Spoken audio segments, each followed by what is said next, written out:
Hello students, आज के capsule में हम समझेंगे एम्फोट्रिक ऑक्साइड्स को। एम्फोट्रिक ऑक्साइड्स देखिए क्लास 10th के लिए तो बहुत ज्यादा इंपॉर्टेंट टॉपिक है, जो शायद यहां से आपको 2027 के बोर्ड एग्जाम में क्वेश्चन देखने को मिल सकता है एंड अदर कॉम्पिटिटिव एग्जाम जैसे जेईई मेंस जैसे एग्जाम के लिए भी ये टॉपिक फंडामेंटल कॉन्सेप्ट का काम करेगा। ध्यान से समझेंगे।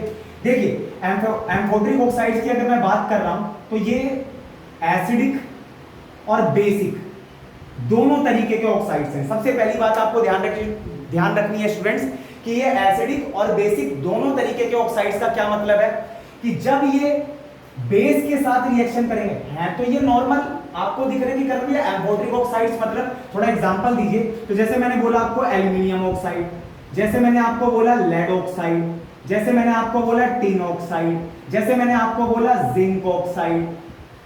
तो स्टूडेंट्स ये सारे हमारे क्या है एम्फोट्रिक ऑक्साइड्स हैं। अब कहने का मतलब क्या करें भैया, क्योंकि ये दिख तो रहा है नॉर्मल मेटल ऑक्साइड्स, लेकिन इसको एक स्पेशल ऑक्साइड यानी एम्फोट्रिक ऑक्साइड्स क्यों कह रहे हैं? क्योंकि ये जब एसिड के साथ रिएक्शन करेगा तो ये बेसिक प्रॉपर्टी शो करेगा, और जब ये बेस के साथ रिएक्शन करेगा तब ये एसिडिक प्रॉपर्टी शो करेगा। है करण भैया मतलब क्या है? तो इन ऑक्साइड्स को इनकी जो रिएक्शन है एसिड बेस के साथ वो दोनों के साथ स्टेबल रिएक्शन है और दोनों ही केस में सॉल्ट एंड वाटर मिलेगा, यानी ये न्यूट्रलाइजेशन रिएक्शन के अंदर आएंगे। यानी कहने का मतलब क्या है यहाँ पर, जब मैंने एल्यूमिनियम ऑक्साइड के साथ HCl को ट्रीट किया तो भी मेरे पास क्या आएगा? सॉल्ट आएगा।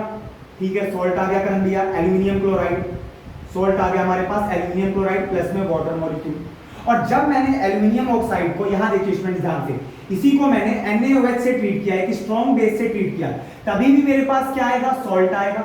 है करेंगे ये क्या बात है? तभी भी सॉल्ट आएगा। क्या? तभी भी सॉल्ट आएगा। और वो सॉल्ट क्या होगा?